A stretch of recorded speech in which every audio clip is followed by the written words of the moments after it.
Hello, I'm Paul. I'm Adam. And I'm Ben. And welcome to the Film Busters podcast. The film show with no filters, no prisoners taken, loads of disagreements, but one hell of a love for cinema. If you want to hear three friends ridiculing each other for an hour or so regarding their taste in films, then you have come to the right place. In each episode, one of the team picks a film for us to discuss. It could be anything from a recent cinema release to an all-time classic. So, strap in and get ready to get mad or get vindicated as we guide you through the murky world of being a film geek. If you like what you hear, you can also find us on Twitter and Instagram using @FilmbustersPod. You can also find each of our individual accounts. I'm at Filmbusters Paul. I'm at Filmbusters Adam. And I'm at Filmbusters Ben. If you want to use your eyes instead of your ears, you can also visit the website at filmbusтерspod.co.uk. And if busting makes you feel good, you can also support us at patreon.com/filmbusters for exclusive content. Alright, can we just get on with this now, please? This is the last time that we're all going to be talking to each other for the podcast until... For 100 years. God knows when. July. We might just decide never ever to come back. I mean, the thing, this is what's wild. We've had a curry night out. This is pre-Child 2 and pre-Glastonbury. Post this will be post-Child 2 and post-Glastonbury. Anything could happen in that time. This is the music episode. Let me ask you a question about Glastonbury, Adam. Are you going to take wellies or not? Yes. You will. Well...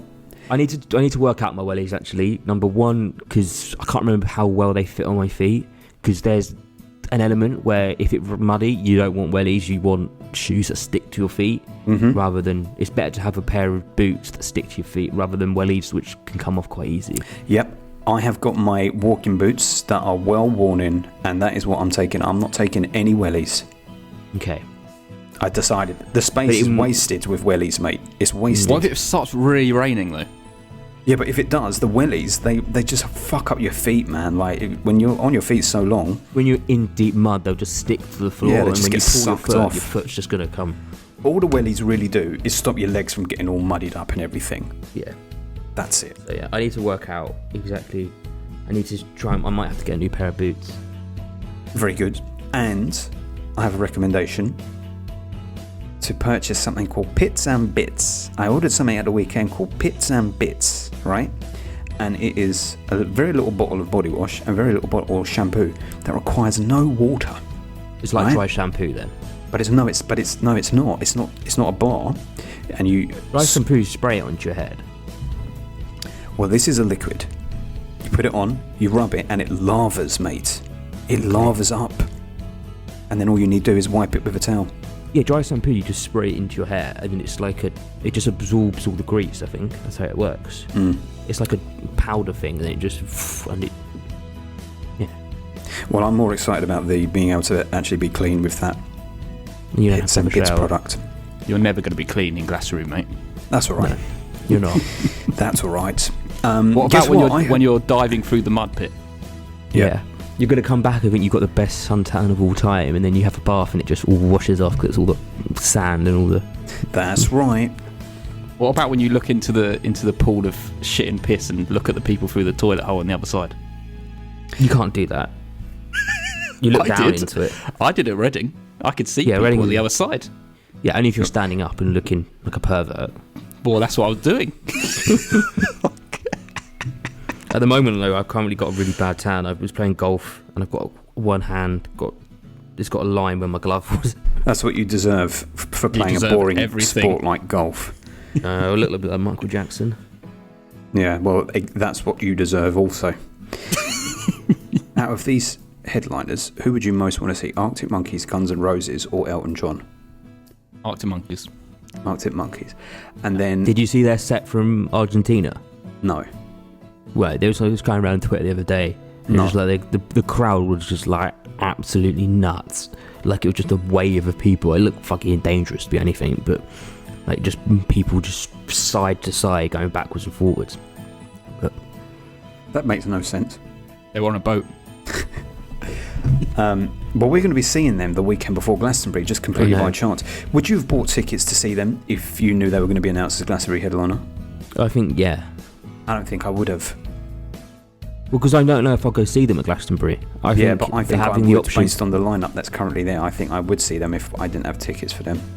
Well, you And can that sell would your be my tickets. Glastonbury Pyramid headliner. No, I don't want to, because it just frees me up. That's If what I I'd known mean. That's why. beforehand. Yeah. And also, they were incredible when I saw them again, and I would be more than happy to see them twice in a week. Waited like 5 years for them to go back on tour, so When you saw them, what album was it? Was it Tranquility Base Hotel and Casino? yeah.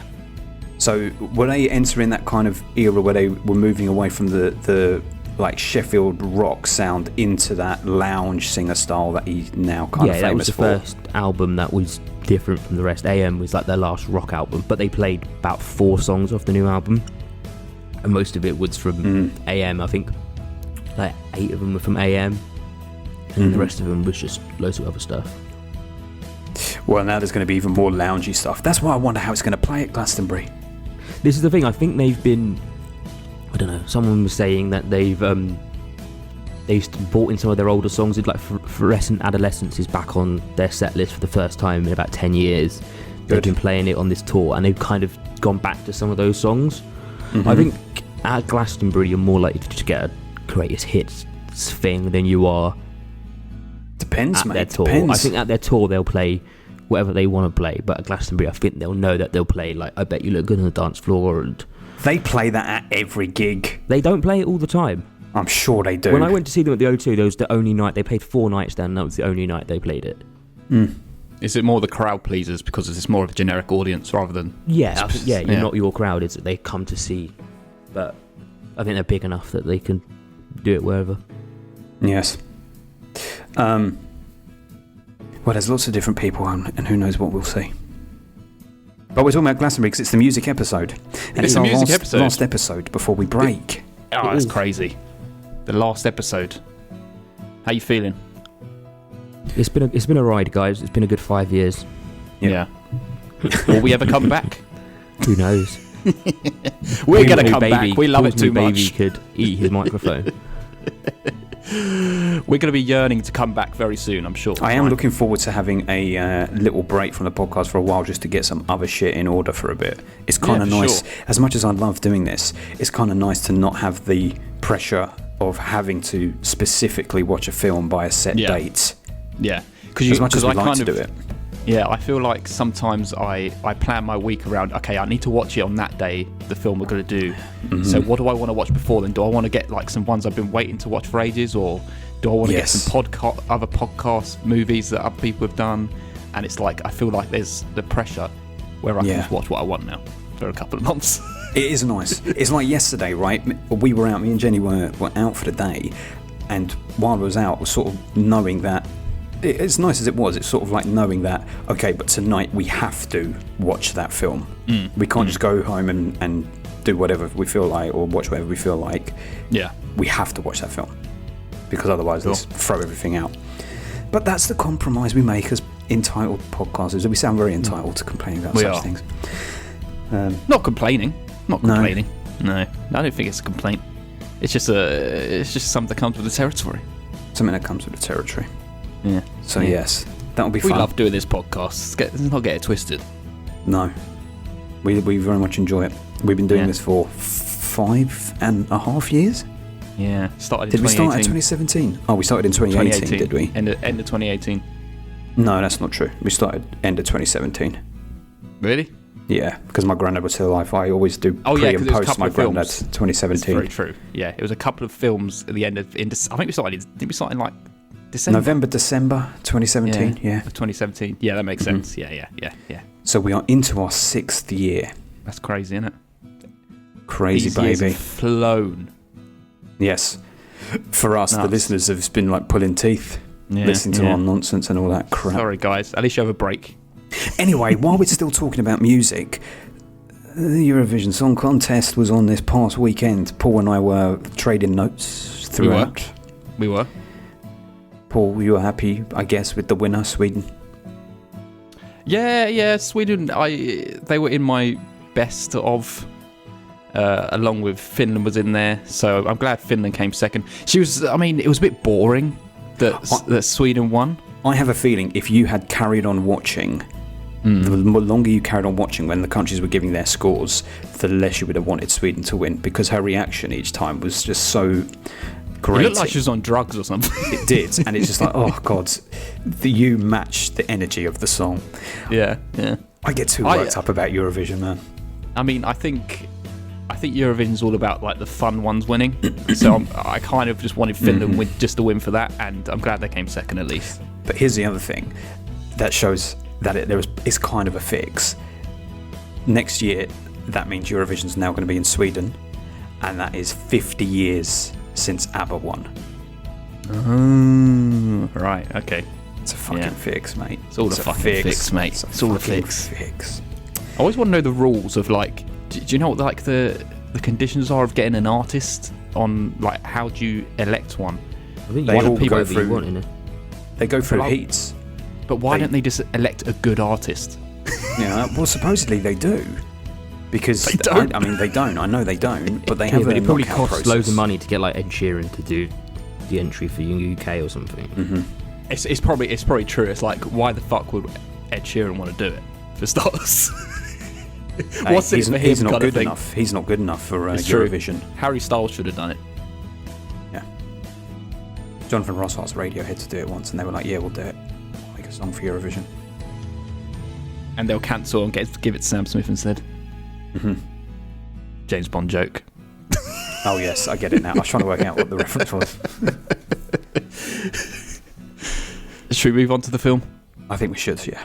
Okay, so yes, this is the music episode. It has been elected by our wonderful patrons and our Twitter followers. We had 4 films in the running. What were they? We had the Doors film. We had Purple Rain. This. And what was the other one? Ma Rainey's Black Bottom. That was it. Ma Rainey's Black And we put it on a poll. Do you want to reveal what each of you voted for? Now that it doesn't matter. I think I voted for this. Yeah, I voted for this. I voted for Purple Rain. Oh, yeah. Because I haven't seen this and I've been wanting to see this film for a very long time. Actually, that's Same. not true. I didn't vote for Purple Rain. Sorry, I voted for The Doors because I hadn't seen that and I wanted to see that. Yeah, both of them have been on this, and The Doors have been on my list for a very long time. Mm. Purple Rain's only been on my list because you always talk about it. Mm. But yes, we're doing Sing Street from 2016 by John Carney. It was selected by Nerdrovert, so thank you, Nerdrovert, for your selection for this episode. His fingerprints are all over the podcast at the moment. They I are know. 2 episodes in the same month. I hope you feel money's lucky, worth out of us, Nerdrovert. You Yeah. greedy man. Greedy man. Adam, should we move somewhat onto talking about Sing Street and just go straight into the staple of every episode? What's the staple? The quiz? I think you know what the staple is. I know. I know. You ready for the quiz, guys? I think Oh. so. Listen, Do you wanna this is know how my it last works? chance to not embarrass myself because I've not been scoring points. These, And if we go into this these are break- gettable questions, okay? Okay. Okay. You don't get these questions, then you both Failed. are going to give myself 100 points because Just hope he doesn't get these points. Are we actually going to give him 100 points? What do you reckon? no, No. that would just ruin the quiz. And then it's the next question's worth 100 points, and then with one Ben. Yeah.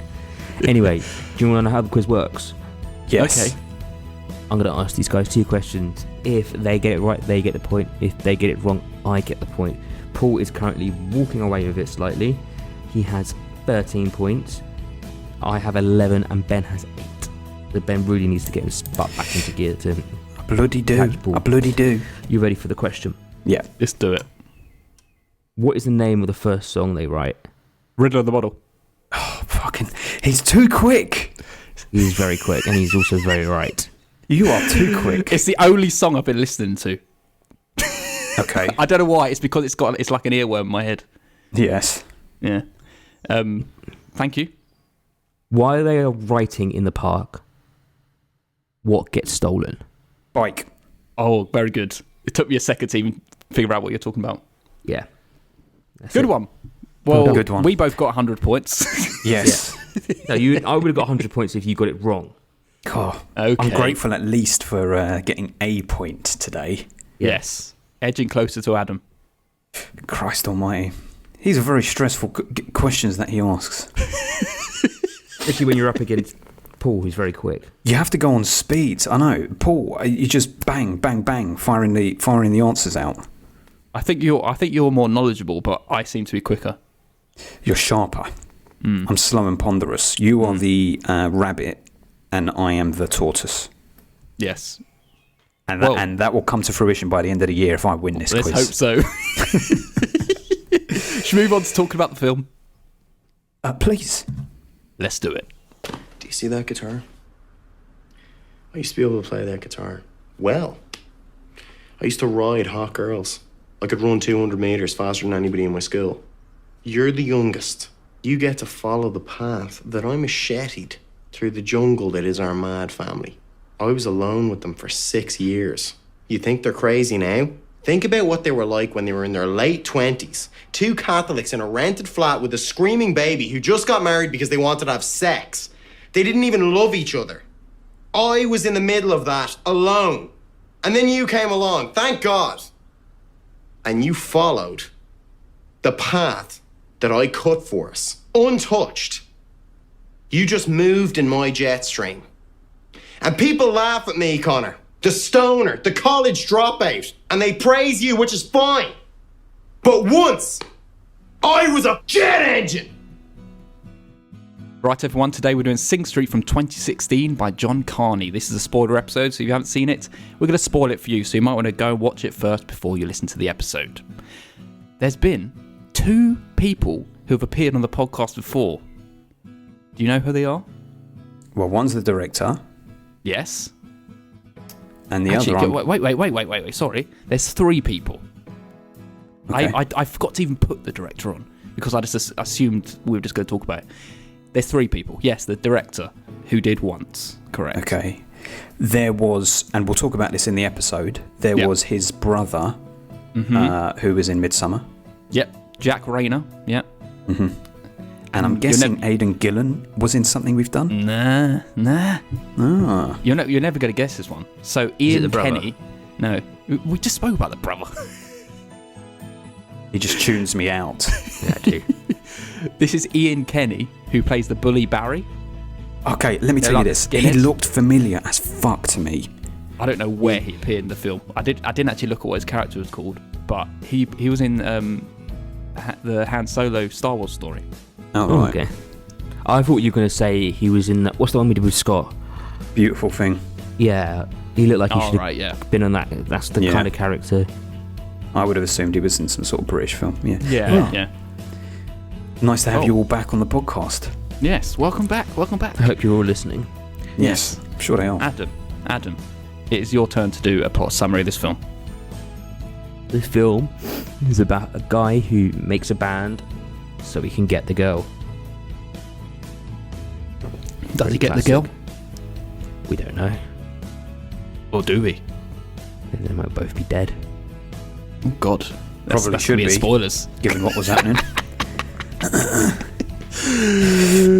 Ben, do you have anything about this film? Well, not really, no, because like I say, I only watched it last night, and this is end of term film, so it's a very no uniform casual. not Why don't we uniform. leave a little 5-minute gap and all the listeners can make up their own facts and speak it as if they're Ben. Well, I'll tell you a few things that I do know about it. Obviously, this is from the same director of Once, John Carney, a film that we covered earlier this year, I think, was it? Or was it last year? One of the two. End of last year, I think. Yeah. End of last year, maybe. We started with like Strangers on the Train, didn't we? We've been Yes, old it was this year. last True, year, yeah. true, yeah, okay.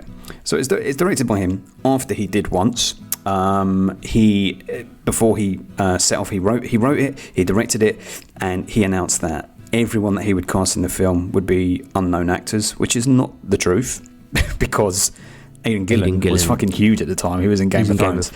But I think all of the kids were relative unknowns.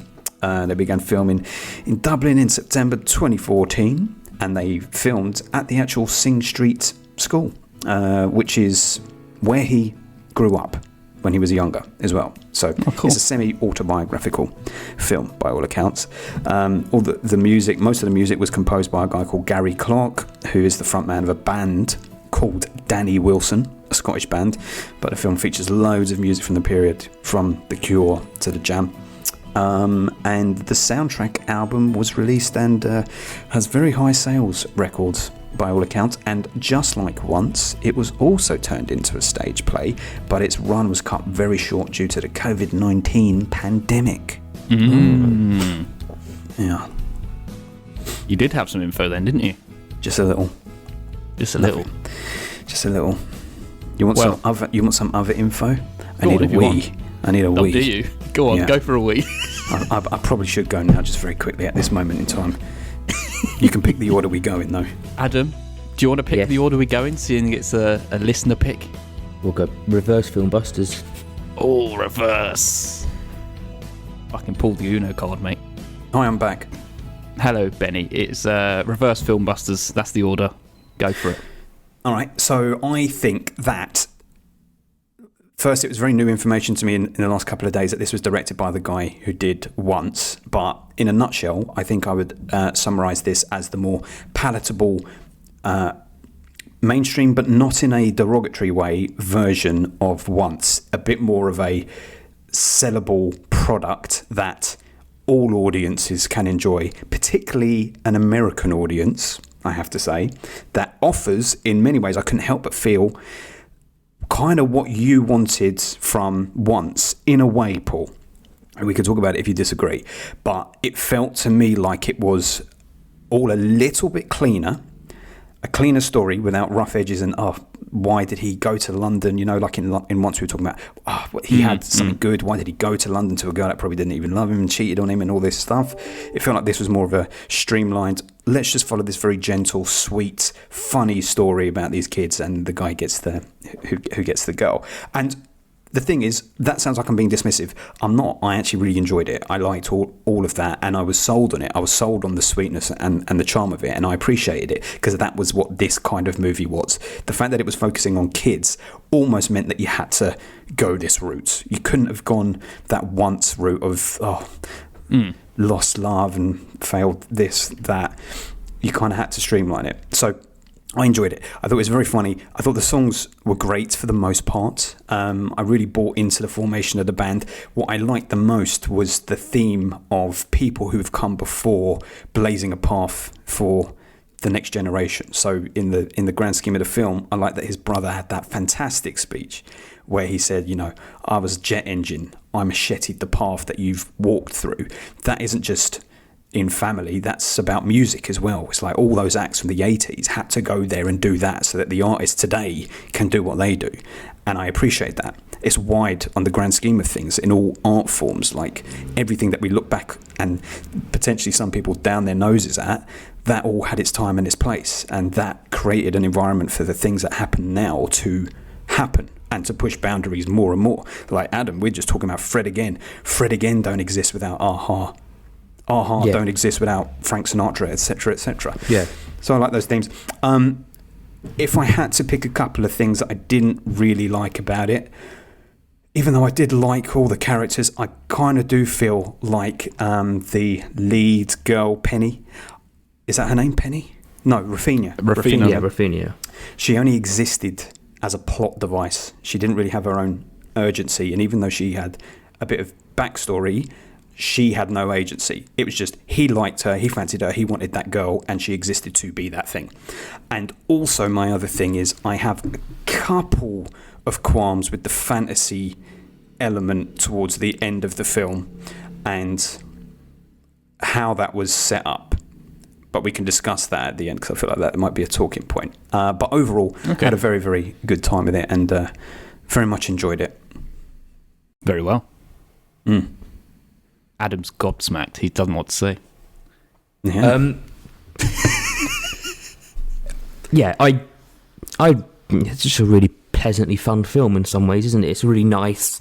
It's got its heart in the right place. But yeah, like you said, there is some parts of it that it is a bit corny and a bit poppy, and I felt there was one thing with the songs. Some of the songs fitted in with the era that they were going for, but then also some of them just sounded a bit too modern and a bit too like they were just created today and put in this environment. But yeah, overall, I enjoyed it, and I think it's that thing like Once. It's obviously a happier version of that, and it's for younger audience as well. It's he's leans and does both sides of it really well. But yeah, it's just another film where it just makes you feel a little bit warm and fuzzy inside, and that's quite what you need. Like a shot of absinthe. Yeah, Warm and fuzzy. Oh man, you'll be Yeah. feeling fucked the next day though. and also Absinthe. verging of throwing up because it can be a bit too much. Yeah. How about this for a story? I once went to a party dressed as Alex from Clockwork Orange. Oh yeah. I made the mask myself, the penis mask, Right. and then I was drinking absinthe. I drank a whole bottle of absinthe with my friend. And the next day I was throwing up in my mum's plant pots outside the house. Yeah, dressed I bet as you were. Clockwork Orange. A whole bottle of absinthe. I was so Why didn't you gone. say this on the Clockwork Orange episode? Because I only remembered it because you spoke I said about absinthe. Yeah, absinthe was the key. Yeah, absinthe Open is that memory. not to be messed with. No, the Green Fairy. Toulouse-Lautrec Anyway. used to be heavy into that, and supposedly Van Gogh was on it when he cut his ear Cut off. his ear off. Well, I didn't go to those lengths, but my thoughts on the film. I pretty much agree with both of you. Yeah, I had a good time with it. It very much reminds me of that kind of feel of like, I don't know if you both watched. I think I hadn't watched it. Sex Education. I've only watched the first half of the first episode, and then I never really I got think- back round to watching it. I think it's more like that kind of humorous look at kids in school. I like that kind of peek into that life, and it's like amusing. The songs were good for the most part. Like I couldn't say I came out of the film remembering a whole lot of them apart from Riddler the Model. That's the only one I really remember, and it's kind of got a catchy earworm. It was very amusing. I wouldn't say it was laugh out loud, but it was very amusing most of the part. I think the best thing about this film though is actually the whole music video element of them going around making music videos. Yeah, And when they're not doing that, I'm always like, we'll just get to the next music video. Because that's kind of what I was there and enjoying. Especially that Riddler the Model one. It kind of, if they carried on doing stuff like that, I think it would have been a really, really, really great film. And I do enjoy, as you said, Ben, the idea of channeling these bands that have come before you. And I enjoyed when it's kind of they go to the next music video, and they're kind of channeling a certain band, and then the whole style of how they're dressing in school kind of changes to the style of the band, and it kind of maybe reminisce about how I was listening to bands back in high school.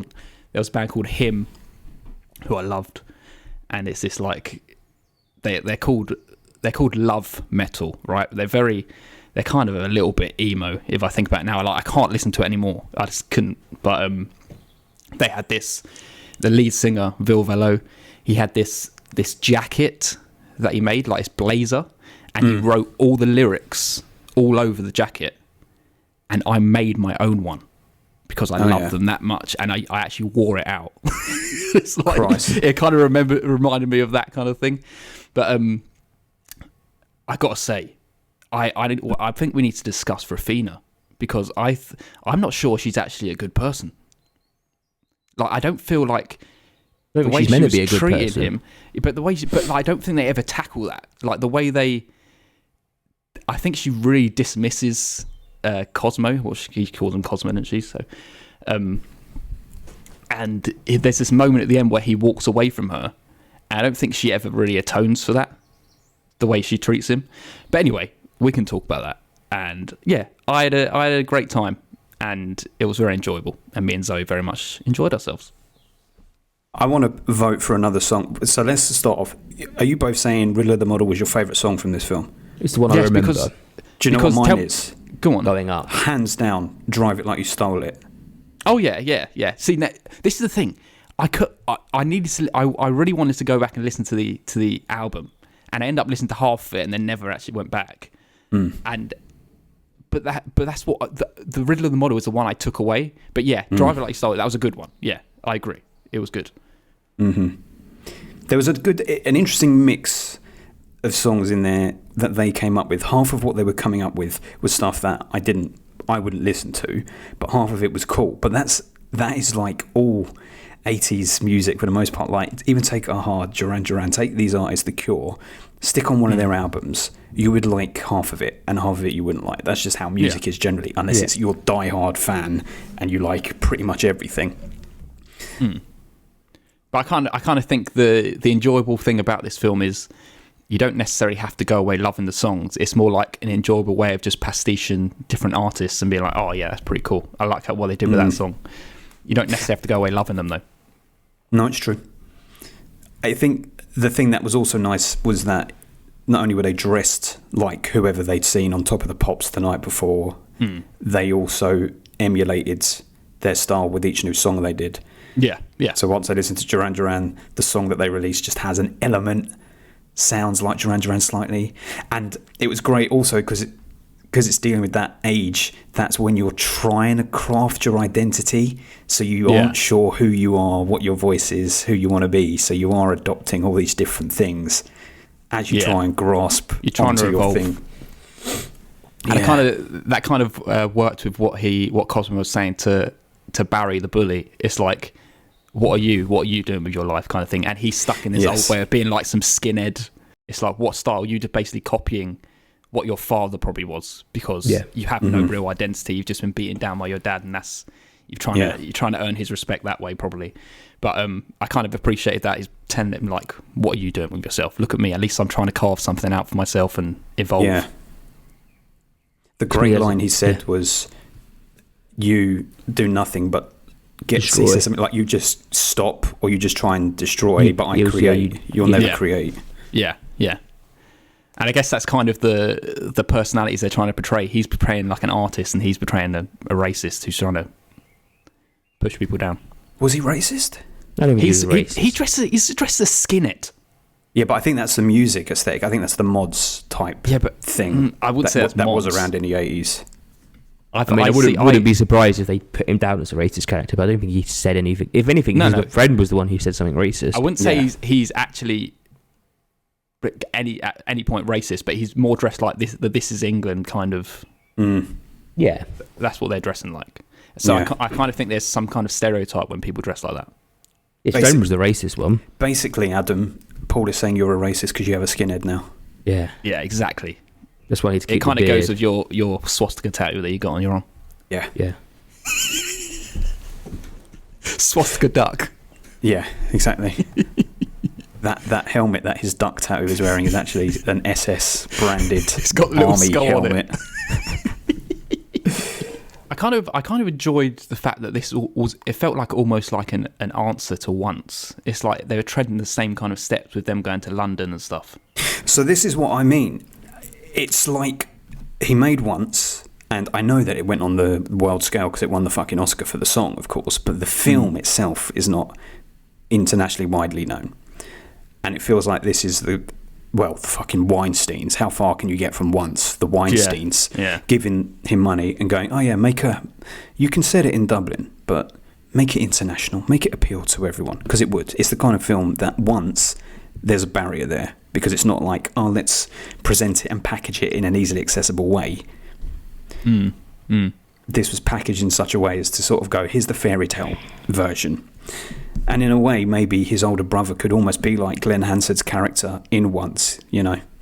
Yeah, it's good. Yeah, it's a good shout. Yeah, true. To a point. It was more optimistic, more hopeful than Once. It was less like beaten down, even though there were terrible things that had happened in the boy's life. I mean, even the ending, if this film was Once, the ending would have been different. Yeah. This ending was the anti-Once ending. Yeah. But funnily enough, London is always the bastion of hope. Yeah. It's like, you need to go to London if you want to have a life. He also put the stats in it this time as well, didn't he? He put the what in it? There was like a stat at the very beginning, wasn't it? How many people from Dublin try and move to London? How much was it? 35%? I don't know what it was. I was going to ask it as a question, but I forgot about it. Also, there's one thing I was going to say. I think I said it to Paul the other day.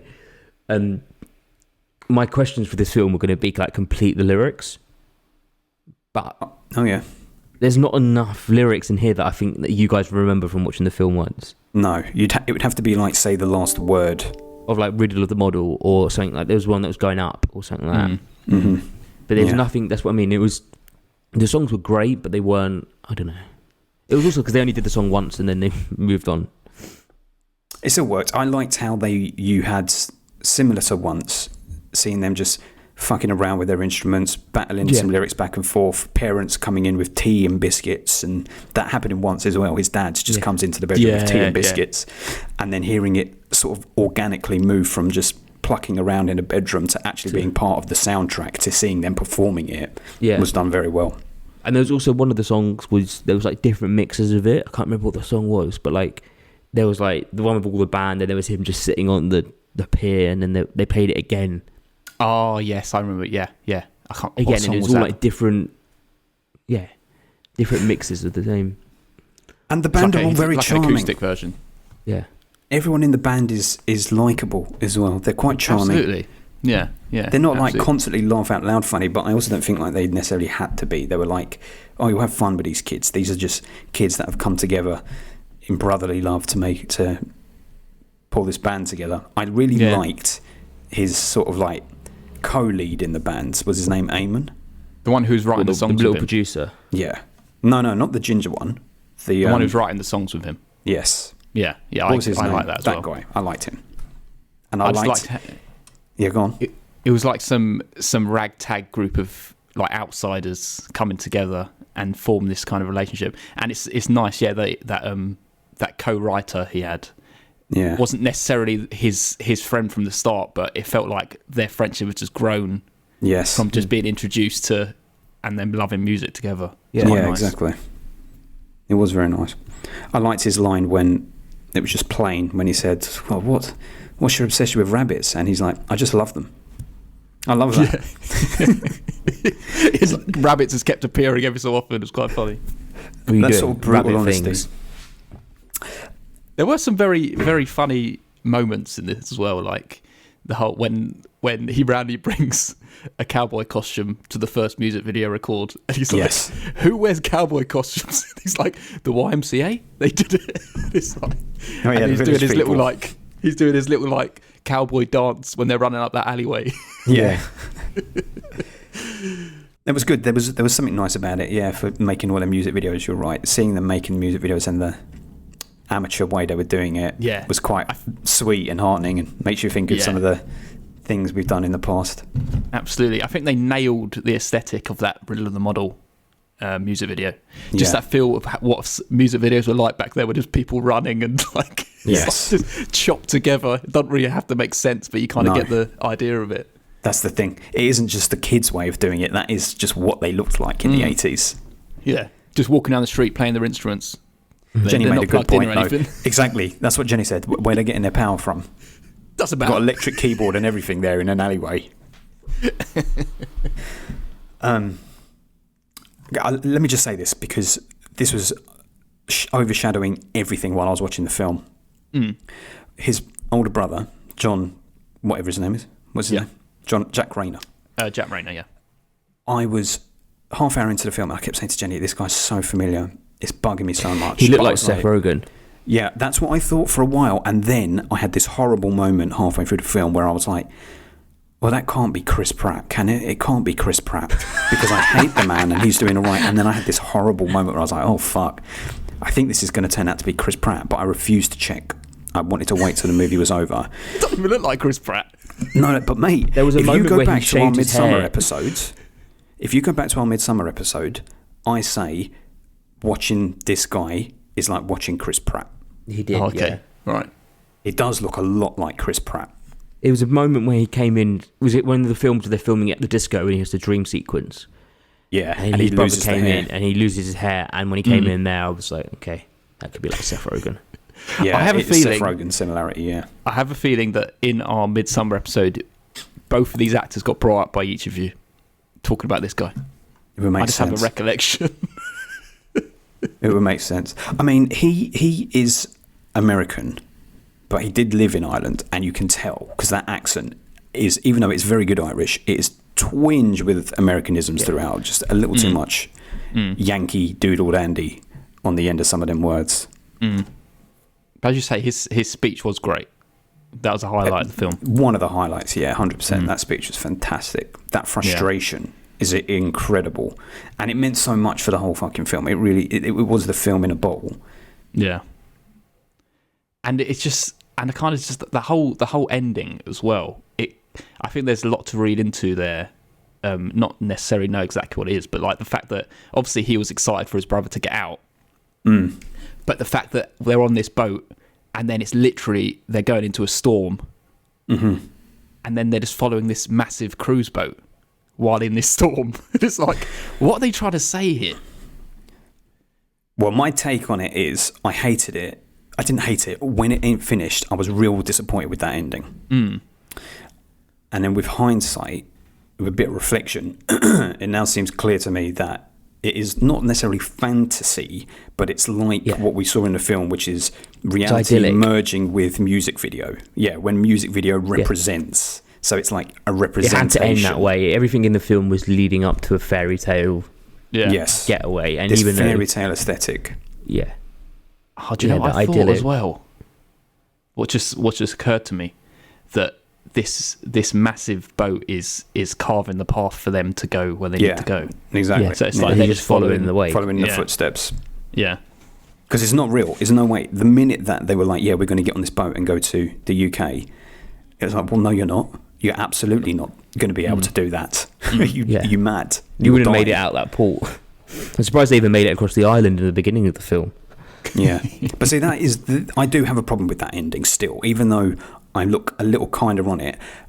Not because I didn't want a happy ending, that was fine. It's that if you are saying, which is what I think the director is saying, that this is sort of merging all the narrative threads into this music video style ending that is more representative than literal, you needed to telegraph that a bit more, show some markers, give some indication that that is what you were doing, because it came from very real scenarios and now here is this thing. And it's like, well, where was the breaking point then where reality merged with this? When did you merge over? Unless she never came back. What do you mean? Unless she never came back from that trip to her boyfriend. Oh, well, yeah. Because it's like, from then on, the first dream sequence you kind of get is the prom music video, isn't it? That's the first time I think they step away and go, this is obviously... I wouldn't say it's fancy, though, because she kind of really disappoints him. And then he walks away. I wouldn't say it's like a fancy dreamlike sequence when she comes back. And she's like, oh, I'll just be like my mother then. But I absolutely, it's like there's stuff in this film that they could have really delved into that would have really given you that emotional push it needed. That would have changed my opinion on this film, absolutely. When you get that emotional punch, which I didn't get at all in this film. There was you didn't get it when his older brother made that speech? No, I was like, oh, that's nice. But I mean, there's nothing tear-jerking. Did that tear-jerk you? No. Yeah, that's what I mean. That's what I'm saying. Like, there's stuff that they kind of bring up in this, but they never really delve into it. Like the whole history of Rafina, and she's clearly been sexually abused by her father, which they kind of just throw away. They bring it up, but you know why? It's because it's 12 rated, and it's the director clearly wanted to also make a film that could be watched by kids. So not only that Rafina thing, the priest, you're a pretty boy without that makeup. It tries to bring him into washroom. Weird. You know, that... just alluding to some stuff, isn't it? Yeah, there's one other thing as well, which is like, oh, are you saying this? But we don't get it. And it's like, yeah, it's hinted at, and you need to... It felt a bit weird to even bring that stuff up unless you were going to go into it a bit more. Yeah, true. And then it's like, coming to the end, it's like, well, her ex-boyfriend's also beating her up. And it's like, I don't think you're delving into it enough. And then you're also making her kind of into a bad person. It's like, okay, we're just supposed to think, oh, she's bad just because she's been treated the way she is. And this is one of my problems. It is how she is portrayed. I think the performance is great. The actress is great.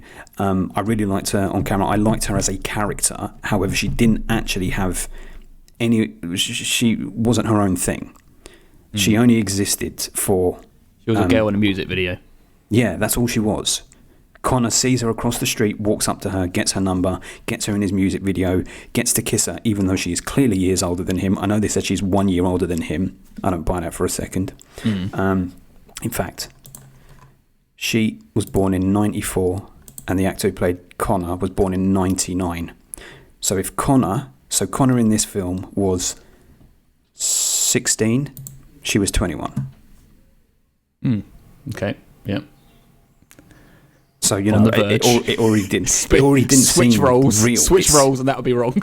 Yeah, but So exactly, why but it isn't this- shouldn't. Exactly. There's that idyllic view of this woman who is quite sexy and in control of herself and her image, and just is going to go hang around with these schoolboys.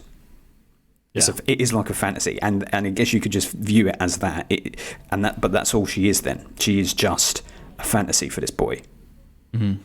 I do feel like it does feel like it's a fantasy at points. Like, do you know when he first sees her on the steps? And Yeah. I thought, this guy doesn't have the gumption to go up to her and ask her this stuff. Yeah. I didn't feel like he had that confidence. No, but neither then did suddenly I. he just did. I was like, okay, I thought differently about this guy. Yeah, I know. That was kind of also how I felt about him as a singer, because when he first starts, you think, oh, you're not actually a strong singer, or you're a little bit nervous, you don't know how to write. But then he's like performing, singing everything, playing everything. Yeah, he kind of learns to play the guitar, doesn't he? But Yeah. I feel like what they were trying to say about the him singing, which is kind of what his brother said, was you need to sing your own stuff. Don't sing other people's songs. Mm-hmm. Because it's not your own voice. You're Yeah. just kind of interpreting someone else's song and trying to be them, where you need to be yourself. Yeah. Yeah. I think there was probably something to be like, when you're that age, when you're carving out, you're full of energy, you want to change the world, you want to really express yourself. That's the age to do it. But then as you get older, that desire fades slightly. Yeah. Particularly for his brother. Like, his brother could be seen as a bit of a layabout, but he wasn't. I loved his brother's enthusiasm for music still. Like, every time a shitty music video like Gold came on, he was like, this is amazing. We look at it back now, we're like, that's so cheesy. But at the time, it would have been like, fuck, this is new and monumental. I don't know, man. It's pretty amazing. Yeah, well, there you go. There you go. The charm of the film works overall to cover up some of these sins, though. That's the thing. Like, because it is a typically gentle fantasy film that is funny, has characters you care about, and has a pretty good story, you dig it. Yeah. I think it doesn't warrant you to read into it deeper, though. It's kind of all. It's very like it wants to be deeper than it actually is, and it's not brave enough to go deeper because I'm guessing they're just trying to reach a larger audience. They're definitely trying to reach that larger audience, yeah. Yeah, and it's a shame that they could have gone a little bit further, I feel, without having to change their rating. I still think the film works on the level it does, though. It doesn't. It still works. I feel like if you're really asking yourself questions, yes, you want it to go a bit deeper. But when you're watching it, I'm never like, oh my god, I wish that film went that other step. Well, it's true, because when I'm watching it, I'm like, I just want to see the music videos. Yeah, exactly. But when it's over and you're having a discussion like we are now, and you're trying to pick it apart and trying to find that another level to discuss, yeah, it doesn't go there. But when you're watching it, I don't think it's a criticism of it. I think that level is there. It's just not at the forefront. It's not like this is what the film is about, this deeper level. It's like there is another level here, which is all that stuff we just talked about, like blazing a path for people, the fact that people do have shit going on just beneath the surface, but we're not going to dig too deep to unravel that. I don't know if the film had explored her being abused by her dad, if the brother at the school was a bit more sexually salacious, I don't know that I'd have wanted to see that film particularly. Yeah, it's true. It's just nice because it is a bunch divorce. of kids having fun and making music. Yes, and they're all, if you think about it, probably all got some kind of shitty experience in their life, which is why they're forming this band to express themselves. You have to hurt to make good music. So they say sad, happy. I love that. Sad, happy music. That's my favourite genre. That's Radiohead all over. Yeah. The divorce at home thing, I think, was handled quite well because it was quite natural, quite gentle, just hearing the arguments through the walls all the time, getting a sense of where that was going, getting a sense of why he was trying to express himself. He was hearing this stuff that was devastating to him. You know, that scene where he cries. Yeah. I kind of like the whole discussion about their mum sitting on the steps watching the sunset. That was all quite sweet. And then it also comes all the way back around when you just see the brother sitting on the steps at the end. Yes. It's like he's also waiting for his kind of release or to get away from where he is. Yeah. Which at the end is his brother. His brother's release makes him so happy, which is nice and lovely.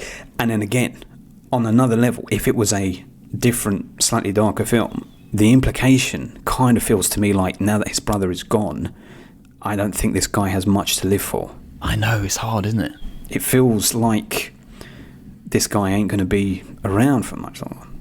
But then at the same time, we don't know enough about him and his sources of happiness in life to know if he would go that particularly dark route, you know? You know, maybe in some ways, maybe it does work that it's just so slightly brings up these things and doesn't, because then it kind of leaves this kind of horrible feeling surrounding these characters, like the fact that yes, the brother does his brother does leave, so he's left now at home alone, but he also, just before that, his brother's asked him, hey, come to the show and maybe you can play some songs as well, and he just never goes, and that's kind of sad.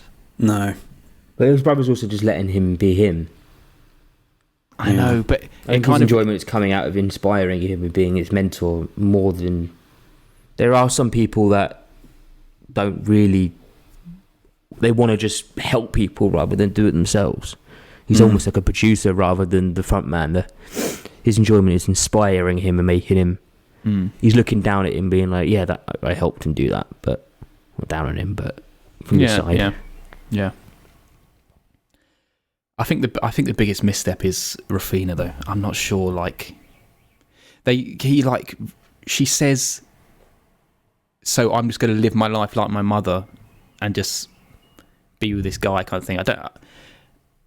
But then she never really. She just comes to the show and then they're leaving. That her saying that thing about the mother is part and parcel of like the things the film is touching on, which is what's happening at home, what's happening with your parents. Are you going to just be like them and fall into that same pattern like the bully boy was? Yeah. Or are you going to be the future, master your own destiny, go out there and do something else? Which at the end, them jetting off together is they aren't going to be like their parents. They aren't going to be like where they came from. They're going to go out there and do something else. Oh, yeah, so yeah, true. True, very true. Yeah. Check this out. This is the director himself. On the ending, I don't see it as a happy romantic ending. I think that's the tone of the piece, but I think it's more like they're setting off together. That's true, but I wouldn't say that's some huge relationship that's going to last forever. They're kids. I sort of hope the scene at the end would look like a fantasy sequence. You're supposed to wonder where reality ends and the pop video begins, but people are actually taking it very seriously, and people are presuming it's fully real, which is interesting. That was not the intention. It wasn't the intention. I get that. And see, that's the thing. Last night, I was kind of thinking, I was taking it a little bit literally, but thinking this is silly. But it being like a music video, that works. I can deal with that. Like I said, because the whole thing is really fantasy come the end, isn't it? Like the whole American high school dance. Yeah. That's what I mean. It's all... See, that dance, okay, so I didn't particularly like that. The fantasy sequence, when he's singing the Drive It, whatever, I can't remember what it's called. Drive It Like You Stole It. Yes. I loved that music video fantasy sequence. That was great. When he was performing, or when the band were performing at the end in that hall, I wasn't sold on that. I think it's meant to be real. It did, and it felt like a different movie. Yeah, it was almost like, oh shit, now they're doing like a battle of the bands thing rather than Yeah. And it's like, why would all these... And the truth is, I know it was a gentle piece, but all those people would not be, before you've ever heard a song in your life, running to the front of the stage, throwing your hands in the air. I hate when people have never heard a song before and they do that. It's in films and TV. It's like, it's so not... Get the measure of it. but they're first. also fucking teenage girls idolising this band. So yeah, it all takes one person to do it, and then they all do it. Mm-hmm. Very sexist. Or teenagers in general. Sorry. I think it's a gradual appreciation, though, isn't it? 'Cause at the beginning, they're all kind of booing them, and then they're kind of tapping and swaying in the first song, and then you get the impression that they've been playing a set for quite a while. Yeah, they're all bored of them now. Until they get to the slow song, yeah. That's when they will get bored. Yeah. I enjoyed it. I thought it was alright. I enjoyed it. I'm Did going you to think the comeuppance of the priest was good enough? Well, no, because if they are suggesting he's a paedophile, then no. You're all in my face. I'm going. Let me tell you this: because it's a Christian school. Like, I think I spoke about it before. I went to a Christian school, a Roman Catholic school, primary and secondary school, and we had brothers also at the school. And I was at secondary school in the 90s. This was set in the 80s. And I'm glad that I went in. I'm glad that I missed out by that decade, because I could already see the severity. I could still see the severity in the school that I was in. And I know that if I'd been at school 10 years earlier, it would have been so much worse. Because some of them, particularly the religious ones, and the religious teachers in my school and stuff like that, were so stern and so strict. I remember this one day our religious teacher got a cane out, and he was saying, you're not allowed to use this anymore, but this would have been used, blah, blah, blah. And this one kid was talking on a desk a few away from me, and the RE teacher slammed the cane down about a fucking centimetre in front of his hand. I was like, fuck. Yeah. But those, you know what those places like Catholic... And I hear stories in my own family, like, you know, my uncles went to Christian Catholic schools in the 60s, 70s, when it really was fucking bad. Just imagine just being teachers being able to beat children in class. Nuts, isn't it? I know. Next level. Weird. There's people out there that still want that to happen. Do you think it was worth them trying to go down that route of saying, oh, he could be a paedophile? Do you think it was even the little thing they suggested? Do you think it was worth even being in there? Probably, because it adds a slight colour to the piece. Because if they hadn't mentioned that, he's just the comic relief teacher, fuddy-duddy teacher. Also, if he's going against him, it's just like he's been a dick going against him. Where if there's kind of a bit of a background that the teachers they are sold, then it's not as bad. I think you can, And it's kind of, you can get the impression that maybe everyone can kind of see it in the school. Like, you don't know what other experiences these children have had with this teacher. No. Yeah. Maybe it does. I know I was just missing it at the beginning, saying that them bringing up this kind of dark history with these characters but not really exploring it.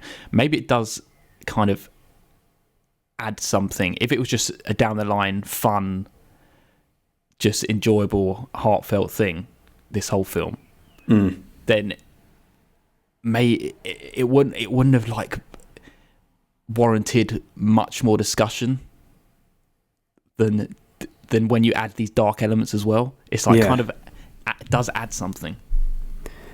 It does, and it doesn't have to be one or the other. It doesn't have to go much darker. It doesn't have to be silly light stuff. It has a quite comfortable feeling throughout, which is good and enjoyable. That's what I mean. I don't think you're not begging for these things unless we're talking about it in this forum. And even then, it's a bit like, okay, that's the one trying to criticism. I would. That's the difference. I always fucking would. Adam didn't like that comment. He would. No, I don't know what to say to that. I would. Well, look, I would. I tell you what. The version of this film is, if you take out some of that hints of paedophilia, sexual abuse at home, whatever, you get School of Rock. Yeah, it is. Yeah, it's along those lines of which is, for my money, a poorer film because it is just cutesy disagree. kid stuff.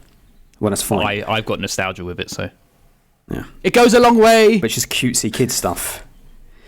That for music, both are entitled to exist in this world, and I like School of Rock. I just don't think it's a great film. It's good. That's it. Yeah. In terms of what they're conveying and expressing, they're on two different paths. School of Rock is more about how you can get kids on board who are unruly and how they all harmonise and enrich each other's lives, and it's just a piss piece. Whereas I wouldn't this, say the kids were unruly in School of Rock. they were to an They're extent. not unruly. They're all by the book. It's about breaking bad rather than like they're all too good. They're all goody two shoes, and he comes in and shows them the light. It's about not having. What education are you getting? Are you getting you by the book? Everything's good, educational. Can you get some real life experience out of it? Mm-hmm. Adam's got the hypothesis, mate. All right. It's the most he has to say on a fucking film. Well, I think this is better. That's fine. Yeah. What did you make of that final thing when the credits come up and it says "For Brothers Everywhere"?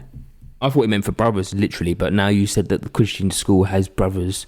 No, it's for his brother. It's not for I know those it is, brothers. but now it's No, I'm not sure. I think because for me it was jarring because I thought, well, his brother was a character in it and there was something to be said about it, but I don't think this film is dedicated to brothers. Everyone who's got a brother. That did not feel quite right. I think the brothers is the brothership of the band, and also a satirical, sarcastic dig at the brothers in the film. Oh, yeah, I fuck can you. see it This as is that. dedicated to you, all you brothers at school who fucking made my life miserable. Yeah, Because that's he went true. to yeah. that school with the brothers, Yeah, I can see Yeah. it. Yeah, I can see it both those ways as well. Yeah, that's very true. I reckon. The kid, so they make a light. They make light of it about having a black kid in the band, right? Yeah, they want some recognition. The ironic thing is, the joke is at first, we need a token black guy in the band, but then that kid literally becomes the token black person in the film and in the band.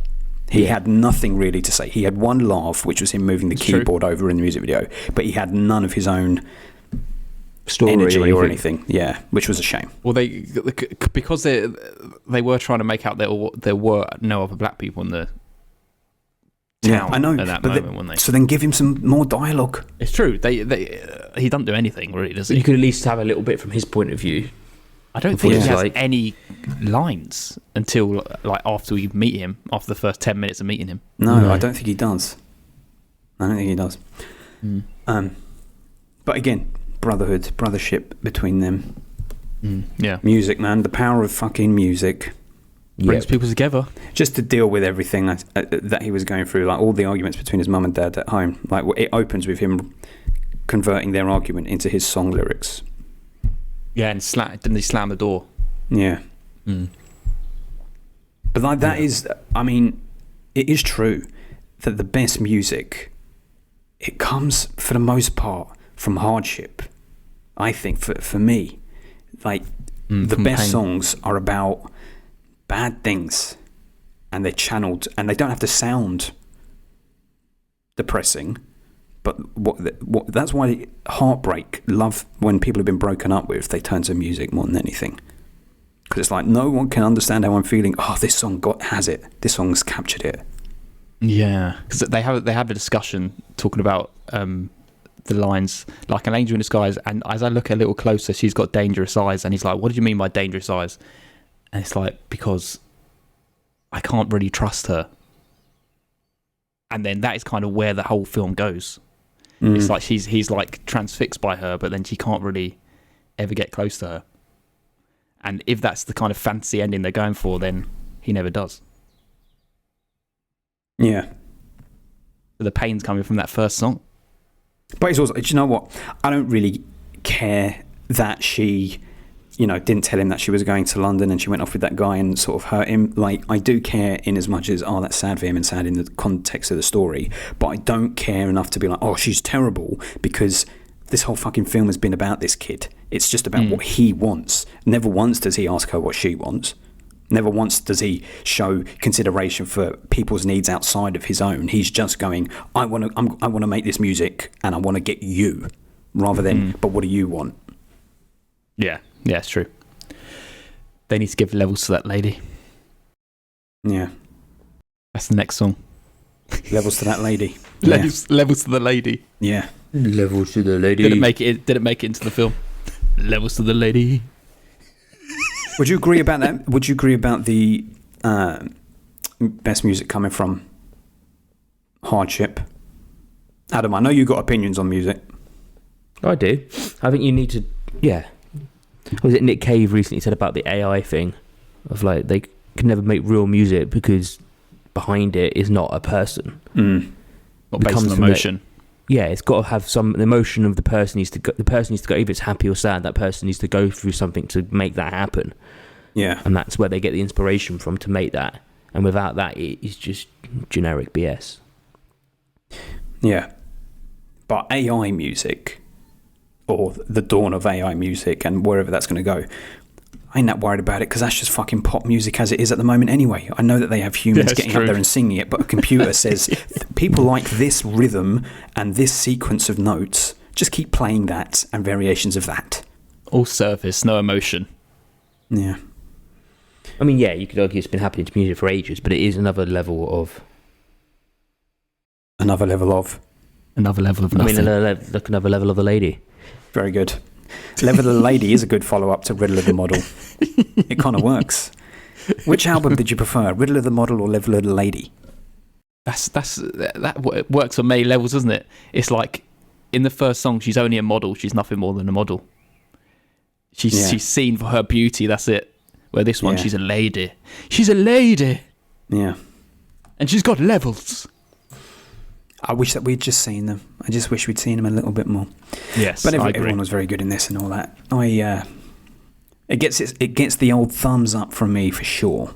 Yeah, I know that people are. When you take a look on the old Letterboxd, my goodness, people love this film. They absolutely love it. I can see why people do love it. I can see myself repeatedly watching it, not instantly, but over the years again. If like, oh, that was a nice film. Let's go back and I could imagine watching it again. With it. I feel like I always do this, but it's not as a dig. It's just because you log everything, Julio. This kind of summarizes it for me. Julio gives this a 10, and he gives Once a 4. So it goes to show how this story, this so supposedly intimate story from Dublin, in the guise of Once, which is arguably a little bit more rougher around the edges, more grizzled, more world-weary, whatever, hasn't gone internationally, translated internationally, but this nicely packaged film about kids trying to get out and be hopeful for the future worked internationally. I know Julio likes that kind of stuff anyway. Julio doesn't like too much depressing shit, and he loves anything music related, so of course he was going to love it. But that kind of, in a nutshell, shows the difference between this film and Once. It's this film you can push, promote on a wide scale and appeal to everyone. In fact, even Steve, if I recall correctly from Movie Drone, is a fan of this, but he really hated Once. I think he said Once was one of the worst films he'd ever seen. Wow. Yeah. There you go. That's a big claim. It's not just in America. So it's just what people want from music films, I guess. Well, speaking of Movie Drone, do you want to hear a couple of reviews we got from Twitter? Yeah, let's hear that. Yeah. Well, we got a review from the Movie Drone account, and it says, amazing film. First watched it at Pilton Palais Cinema at Glastonbury. Glastonbury. Full circle. Even Steve loves this one. So this one's from Mark, and he knows that Steve loves it as well. It really has quite a nice place to watch it. Yeah, see, if you watch this at Glastonbury, you would give it an even higher rating, because you would be so swept up in the magic of being there, having watched music right before imagine going off everybody to else watch it. there is probably loving it, or Yes. because you're not really going to go and see a film at Glastonbury unless you feel like you're going to enjoy it. Because Yeah. But yeah, I guess I'll have to hear more on that. We have one here from Sean, of course, the Mr. Music Man himself, and he says, I think it's pretty perfect. Captures the essence of teenagehood so well and has some banging tunes. I can't wait for this one. Well, Paul does like, not yeah. agree it has the banging tunes. I do. It's got a banging. No, it has got banging tunes. One Even you that like. just means I said two. the tunes are good. I just say that they're not. The only thing I said about the tunes is I thought I could, on this type of film, is do a missing lyrics, but I don't think they stuck in that way. But I don't think that's any real knock and such. He is the And future. such. Oh, the future of music. Yeah. So he keeps telling us. It's got dangerous eyes. Dangerous eyes. Should we rate this film? Yeah. It's an 8 out of 10 for me. Same here. It's a solid 8. It's a solid 8 from me. Oh, Paul, I thought you were going to go 7 based on some of the things you were saying. I had a great time. Me and Zoe very much enjoyed watching this. Right, so Swept there's a up. bunch of 8s for it to compete with. Better or worse than The Hunger? It's better than that. Better than The Hunger. Up it goes. Better or worse than Melancholia? It's better than that. Better than Mega. Melancholia. Well, I would say no, but yes, go on, carry on. Better or worse than Reanimator? It's better than that. Better. Yeah, go. Strangers on a Train. It's better It's than better that. than that. Yep. This is going to be one that goes up. It's that strong 8. That's like the last. What's the film we did that went all the way We'll to the see. top? Might fall. Let's say Ghostbusters Afterlife. Nostalgia for me. Ghostbusters Afterlife is better. Oh, I think this is better. Put the pressure on Paul. I had a fist bump in Ghostbusters Afterlife, so it goes below. There you go. And it wasn't going to beat Zodiac after that anyway, I don't No, think. it wasn't. So, It wasn't. No. So there it sits. Ghostbusters Afterlife above Strangers on a Train. Below, it's in a very good position. You can't sniff at that. It's a solid 8. That's good. Solid. Here we go. Solid 8. Thanks, Nerdvert. Thank you very much. Thank And you that's- very much. That's the end from us boys for now. That's it. That's it. Goodbye. We have nothing else to say. Also, when we've gone away, guys, don't go listening to any other podcasts and becoming patrons to them or friends with them. Keep us in your minds. Always. Even though Adam doesn't listen to any other podcasts. So he wouldn't- Exactly.